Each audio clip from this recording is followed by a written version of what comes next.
start our new chapter, right? Chapter number 10, reaching the age of adolescence. हम अपना new chapter शुरू करने जा रहे हैं, reaching the age of adolescence, right? इस चैप्टर को शुरू करने से पहले मैंने आपको चैप्टर नंबर 9 रिप्रोडक्शन करवाया था। वो चैप्टर यदि आपको अच्छे से समझ में आ गया होगा तो ये चैप्टर आपके लिए बहुत ईजी होगा, ठीक है? Because it's very important and interesting chapter for you, क्योंकि इसमें जो भी तुम्हारी बॉडी में तुम्हारे तुम पे है ये चैप्टर, पूरा तुम्हारी बॉडी के ऊपर है कि तुम्हारी बॉडी में जो चेंजेस आते हैं वो क्यों आते हैं, तुम्हारी बॉडी में हार्मोन्स में चेंजेस आते हैं, तुम ग्रो अप होते हो, ठीक है? वो सब जो चेंजेस हैं वो किसकी वजह से आते हैं और कैसे आते हैं, मतलब जो भी तुम आपकी बॉडी में अब चेंजेस आ रहे हैं, आप अभी इस एज में हो जो आपकी बॉडी में चेंजेस आ रहे हैं, राइट? तो आप देखोगे कि आपकी बॉडी में वो चेंजेस क्यों आते हैं, किस वजह से आते हैं, इसलिए बहुत इंपॉर्टेंट चैप्टर है। और इसमें कुछ टर्म्स ऐसे भी आएंगे जो हमने पहले रिप्रोडक्शन के चैप्टर में कर चुके हैं, ठीक है? तो इसीलिए वो चैप्टर फिर से एक बार आप रिवाइज कर लेना ताकि ये चैप्टर करने में आपको कोई भी प्रॉब्लम नहीं हो, ठीक है?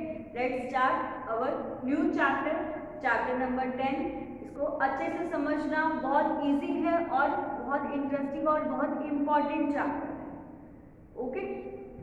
और पॉजिटिव वे में इस चैप्टर को समझना, राइट? तो देखो सबसे पहले वो क्या कहता है, it is only after growing up to a certain age human being and many other animal can reproduce. Certain, इसमें आपको वर्ड याद रखना है, सर्टेन एज। आप अपने आसपास बहुत सारे लिविंग ऑर्गेनिजम्स आपने देखे होंगे, ठीक है? इवन ह्यूमन बीइंग्स भी और लिविंग ऑर्गेनिजम्स, ठीक है? एनिमल्स हो गए, तो वो क्या है, वो कह रहा है कि आपने देखे होंगे तो वो क्या करते हैं, जब एक सर्टेन एज में पहुंच जाते हैं, ठीक है? एक सर्टेन एज में पहुंचते हैं तभी वो रिप्रोडक्शन का प्रोसेस कर सकते हैं। ये नहीं है कि वो जैसे उन्होंने बर्थ लिया उसके बाद वो फिर एक बेबी को बर्थ कर पाएंगे, ऐसा नहीं, ऐसा पॉसिबल नहीं है, ठीक है? जैसे डॉग है, डॉग ने एक बेबी को बर्थ दिया, ये नहीं है अब वो आगे बेबी एक और बेबी को बर्थ दे देगा, ऐसा नहीं होता, ठीक है? जब तक वो बड़ा नहीं होता, उसमें रिप्रोडक्शन के सेल्स प्रोड्यूस नहीं होते, तब तक वो रिप्रोडक्शन नहीं कर सकता। वो बड़ा होगा, उसमें रिप्रोडक्टिव के सेल्स प्रोड्यूस होंगे, उसके बाद वो रिप्रोडक्शन का प्रोसेस कर पाएगा, ठीक है? इसके लिए एक ह्यूमन बीइंग्स की और एक लिविंग ऑर्गेनिज्म चाहे कोई भी है, उसकी एक सर्टेन एज होनी चाहिए। एक सर्टेन एज के बाद उसमें रिप्रोडक्टिव सेल प्रोड्यूस होते हैं, फिर ही वो रिप्रोडक्शन का प्रोसेस कर पाता है, ठीक है? इन सर्टेन एज में जो एक एज होती है उसमें उसकी बॉडी में बहुत सारे चेंजेस आते हैं, ठीक है? चेंजेस आ रहे हैं मतलब वो एक रिप्रोडक्शन के कैपेबल बन रहा है, वो एक रिप्रोडक्ट कर सकता है, उसके कैपेबल अब बनने के लिए उसकी बॉडी में बहुत सारे चेंजेस आते हैं, फिर ही वो एक चाइल्ड से वो एक एडल्ट में चेंज हो जाता है ताकि वो एक रिप्रोडक्शन करने के कैपेबल बन पाए, ओके? फिर इसीलिए वो यही कहता है, it is only after growing up to certain age human being and many other animal can reproduce। Human beings और बहुत सारे एनिमल्स और ऑर्गेनिजम्स रिप्रोड्यूस कर सकते हैं जब वो एक सर्टेन एज में पहुंचते हैं, ओके? अब वो कह रहे हैं why can humans reproduce only after a certain as. वो कह रहे हैं कि जब एक ह्यूमन है वो एक सर्टेन एज में पहुंचने के बाद ही क्यों रिप्रोड्यूस कर सकता है, पहले क्यों नहीं कर सकता? उसका रीजन ये है, मैंने आपको फर्टिलाइजेशन का प्रोसेस बताया था कि जब ओवम और स्पर्म आपस में उनका फ्यूजन होता है तो उस प्रोसेस को हम फर्टिलाइजेशन का प्रोसेस बोलते हैं, राइट? तो वो कह रहे हैं कि जब एक ह्यूमन है, जब उसका बर्थ हुआ है, क्या उसमें तब से ही स्पर्म या ओवम प्रोड्यूस होगा?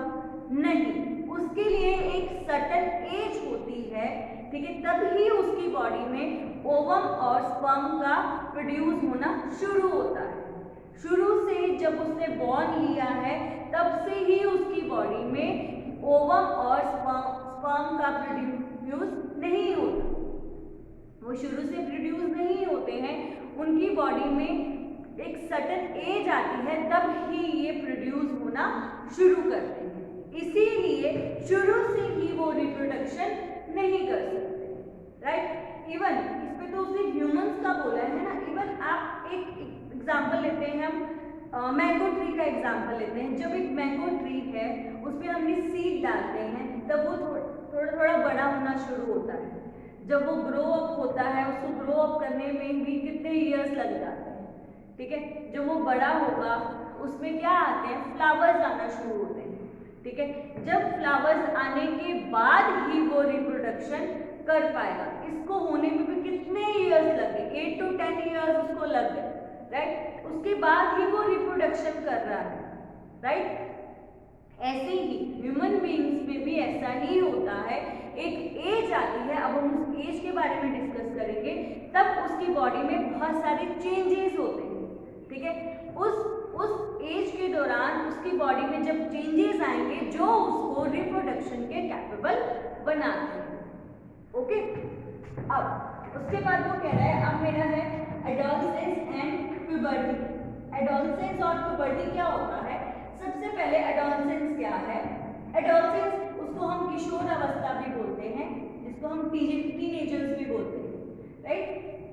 तो देखो, when the body undergoes changes leading to reproductive maturity, जब बॉडी में बहुत सारे चेंजेस आते हैं, किसके साथ? ताकि उसमें रिप्रोडक्टिव मैच्योरिटी आ जाए, leading to the reproductive maturity. इसके लिए जब बॉडी में बहुत सारे चेंजेस आते हैं उसको हम एडोलसेंस बोलते हैं, राइट।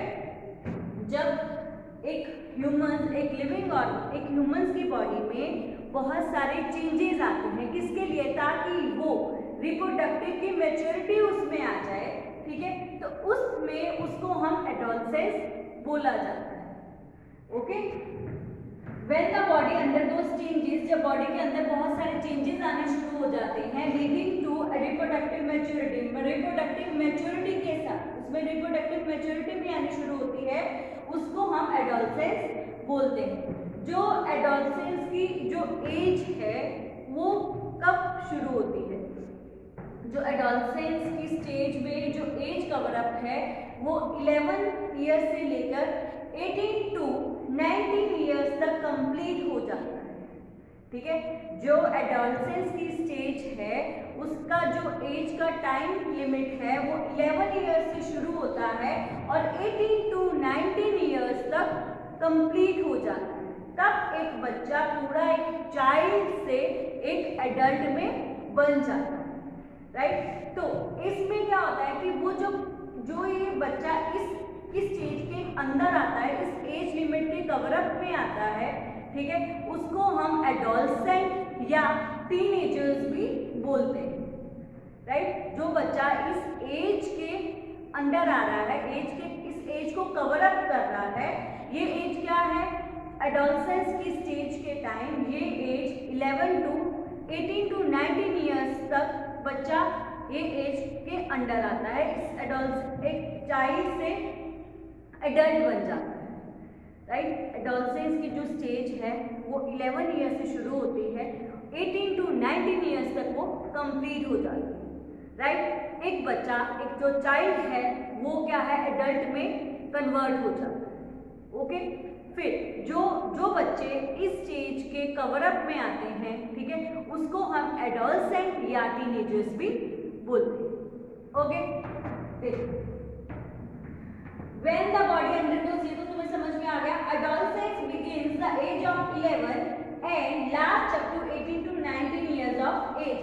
जो adolescence की स्टेज है वो शुरू होती है 11 ईयर्स में और खत्म होती है 18 to 19 ईयर्स, राइट। पर वो ये भी बोलता है कि ये तो आपको समझ में आ गया कि उसको एडोलसेंट और टीनेजर्स भी बोलते हैं, जो बच्चे इस एज के अंडर आते हैं, ठीक है, इस एज को कवर अप करते हैं, उसको एडोलसेंट और टीनेजर्स बोला जाता है। पर उसमें वो कह रहे हैं कि जो गर्ल्स में जो एडोलसेंस का टाइम पीरियड है, एडोलसेंस की एज है, मे बी बॉयज से 2 ईयर्स पहले भी शुरू हो सकती है। यदि बॉयज में वो 13 ईयर्स में वो एडोलसेंस की एज शुरू होती है, उसमें चेंजेस आने शुरू होते हैं, तो मे बी वो गर्ल में पहले से ही आने शुरू हो जाते हैं। गर्ल्स में जो बॉयज से पहले ही एडोलसेंस की स्टेज शुरू हो जाती है, उनमें वो चेंजेस पहले से ही आने शुरू हो जाते हैं। बॉयज से पहले गर्ल्स में चेंजेस आने शुरू हो जाते हैं। ओके, फिर उसके बाद वो क्या बोलता है, जब एक ह्यूमन बॉडी है undergoes several changes during adolescence, जब एक ह्यूमन जो बॉडी है ना, वो एडोलसेंस के टाइम पीरियड में उसकी बॉडी में बहुत सारे चेंजेस आते हैं। सबसे पहले तो उसमें क्या हो जाते हैं, जो रिप्रोडक्टिव सेल्स प्रोड्यूस होना शुरू हो जाते हैं। ठीक है, फिर उसमें क्या हो रहा है कि उसमें आप देखते होंगे कि जब बच्चा, आप अपने आसपास कुछ बच्चों को देखते होंगे कि उनकी एकदम से जो हाइट है वो बिल्डअप होनी शुरू हो जाती है, उनकी वॉइस में चेंज आना शुरू हो जाता है। ठीक है, उनमें उनकी क्या होता है, उनको शेव आनी शुरू हो जाती है। तो ये क्या है, ये चेंजेस होते हैं उनकी बॉडी में। ठीक है, जब ये ह्यूमन बॉडी में एडोलसेंस की स्टेज पर बहुत सारे चेंजेस आते हैं। ठीक है, वो क्या है चेंजेस, आप अपने देखते ही हो, हाइट बिल्डअप होती है, बच्चों में वॉइस चेंज होनी शुरू हो जाती है, उनमें जो बॉयज में दाढ़ी आनी शुरू हो जाती है। तो ये क्या है, ये चेंज है। जब कब ये चेंज होता है, जब बच्चा वो एडोलसेंस की स्टेज में आ जाता है। राइट, फिर वो क्या कहता है, these changes mark onset of puberty. जब ये चेंजेस आने शुरू होते हैं तो एक चाइल्ड में जो प्यूबरिटी का शुरुआत हो जाती है। प्यूबरिटी मतलब यौवन की यंगेस्ट की शुरुआत हो जाती है। जब बच्चे में ये चेंजेस आने शुरू हो जाते हैं, आप बच्चे में जब एकदम से हाइट बिल्डअप हो जाती है, वॉइस चेंज आ जाती है, तो बच्चे में प्यूबरिटी का शुरुआत, प्यूबरिटी की स्टार्टिंग शुरू हो जाती है, स्टार्टिंग पॉइंट उसका शुरू हो जाता है। राइट, उसके बाद वो बोलता है प्यूबरिटी होता क्या है, जब puberty is that boy and girls become capable of reproduction. अब प्यूबरिटी की शुरुआत कब हो रही है, जब एडोलसेंस की स्टेज शुरू होती है, तब प्यूबरिटी की शुरुआत हो जाती है। ठीक है, क्योंकि उसमें एडोलसेंस के दौरान ही उसकी बॉडी में चेंजेस आना शुरू होते हैं। पर जो प्यूबरिटी का एंड्स कब होता है, जब एक बच्चा, जब एडोलसेंस की स्टेज खत्म हो जाती है और एक बच्चा पूरी तरह से रिप्रोडक्टिव करने में कैपेबल हो जाता है, तब प्यूबरिटी का एंड्स हो जाता है।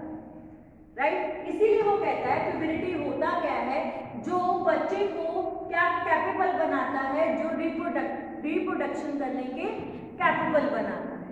Right, puberty is that boy and girls become capable of reproduction. जो रिप्रोडक्शन के कैपेबल बनाता है उसको हम प्यूबरिटी बोलते हैं। प्यूबरिटी की जो स्टार्टिंग पॉइंट है, जब एडोलसेंस की स्टेज शुरू हुई थी, तब प्यूबरिटी का स्टार्टिंग पॉइंट हुआ था। जब एडोलसेंट की स्टेज खत्म हो रही है, मतलब 18 to 19 ईयर्स में वो खत्म हो रही है, एक बच्चा जब एडल्ट बन रहा है, तब प्यूबरिटी का एंड हो जाता है। प्यूबरिटी का एंड क्यों हो रहा है, क्योंकि उसमें कैपेबिलिटी आ गई है, किसकी, रिप्रोडक्शन करने की। जब उसमें पूरी तरह से कैपेबिलिटी आ जाती है, तब प्यूबरिटी का एंड हो जाता है। इसीलिए प्यूबरिटी को ही हम कहते हैं कि जब बच्चा एक पूरी तरह से कैपेबल हो रहा है, किसके, रिप्रोडक्शन करने। Okay, puberty ends when an adolescent reaches the reproductive maturity. जब उसमें रिप्रोडक्टिव मैच्योरिटी आ जाती है, तब प्यूबरिटी का एंड हो जाता है, क्योंकि उसमें पूरी तरह से ऐसे चेंजेस आ गए हैं, ऐसे उसमें उसके हार्मोन्स ऐसे चेंज हो गए हैं ताकि वो क्या कर सके, रिप्रोडक्शन कर सकता है। राइट, तभी एक बच्चा, एक चाइल्ड 18 to 19 ईयर्स में पूरा एक एडल्ट बन जाता है। उसमें ऐसे चेंजेस आ जाते हैं जो उसको रिप्रोडक्शन के कैपेबल कर देते हैं। ओके, तो अब प्यूबरिटी में क्या क्या चेंजेस आते हैं वो हम नेक्स्ट लेक्चर में करेंगे। आज का ये टॉपिक मेरा जो मैंने आपको पूरी इंट्रोडक्शन दी है एडोलसेंस के रिलेटेड, प्यूबर्टी के रिलेटेड, राइट, तो एक सर्टन एज के रिलेटेड, क्या सर्टन एज होती है जिसमें चेंजेस आने शुरू होते हैं, तो वो इसमें पूरा आज मैंने वो कवर अप करा है। हम नेक्स्ट वीडियो में शुरू करेंगे। ओके, आज का मेरा यहाँ पे फिनिश्ड है, कल हम नेक्स्ट करेंगे। ओके।